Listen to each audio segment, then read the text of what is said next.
During my stay in the UK, I came across a word when shopping in Topshop: Oriental patterns. Originally from Hong Kong, Chinese, being a person of color, I felt that the word was heavy. It felt that white people were casting the entire Asia as exotic, disregarding the fact that there are individual countries in Asia, and each of them have their own cultures. If the art looks Asian, then it is simply classified as Oriental. Another dress that Topshop named was Eastern Blossom Frill Dress, lumped us all together as you borrow the Oriental patterns.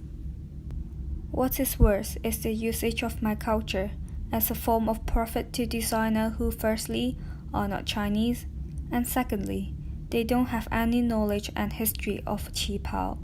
You altered a qipao to make it look sexy, make it look unique, name it Suki dress, a Japanese word used for a Chinese-inspired traditional dress, and sell it for £325.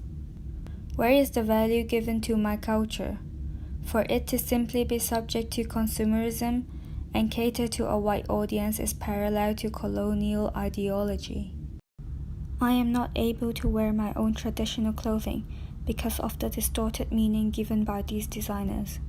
My qipao is misrepresented, and because I know how other people view the clothing, I cannot wear them. They have taken the significant value of a traditional clothing and are enforcing the idea of fetishization of Oriental Asian clothing. For decades, European and Asian designers have quoted Asian customers as the region has become an economic powerhouse. Last year, Chinese buyers accounted for estimated 33% of entire luxury good market, a share that is likely to hit 46% by 2025. It's a larger percentage than any nationality, and were responsible for helping luxury brands rebound after years of slow growth. Seeing as Chinese support can either make or break a brand's performance, how the label manages the controversies will be critical for its future success in the market. Most of the big brands tend to practice tokenism. I don't want to see a designer just do it just because it's the fad. I want them to mean it. Tokenism can be plain money-making, as in order to look diverse and equal, underrepresented groups are being used, but just for the sake of appearance.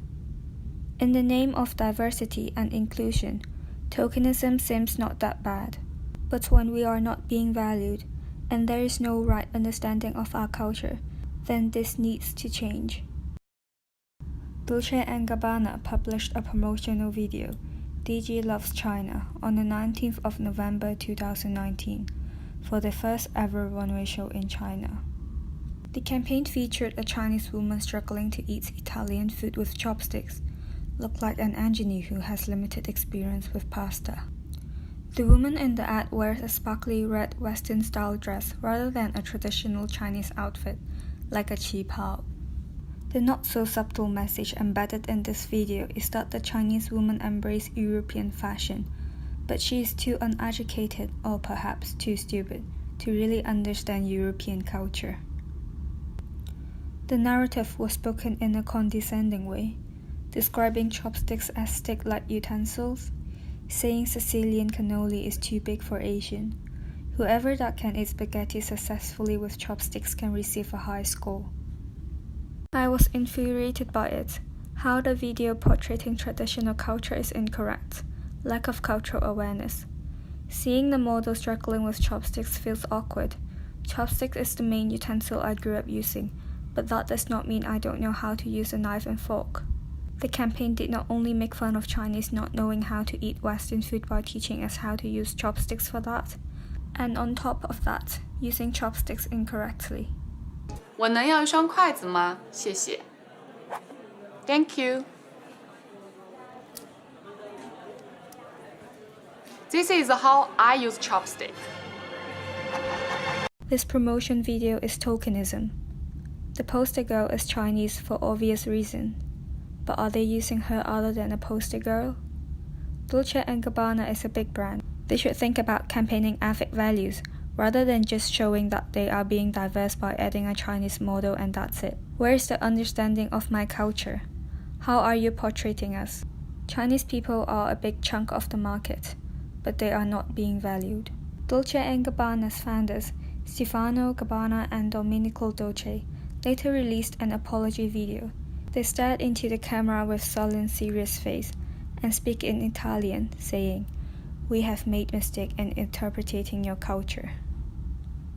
On the 3rd of January 2019, Burberry unveiled a global photography campaign, Modern Tradition, that meant to celebrate the upcoming Chinese New Year.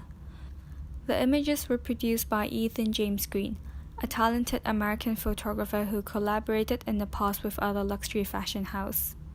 The campaign meant to celebrate China's most revered holiday, a period of time for family reunion, joy, and luck.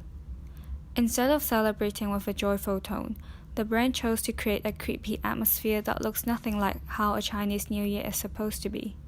At first sight, I thought it was a beautiful shoot, but I remember how my grandma valued Chinese New Year. When I was little, there was a time my grandma was upset because my mom used a pink envelope that was made by some designer brands instead of using the traditional red pockets. I'm pretty sure Grandma won't like the whole altercation of our festival portrayed in this Burberry campaign.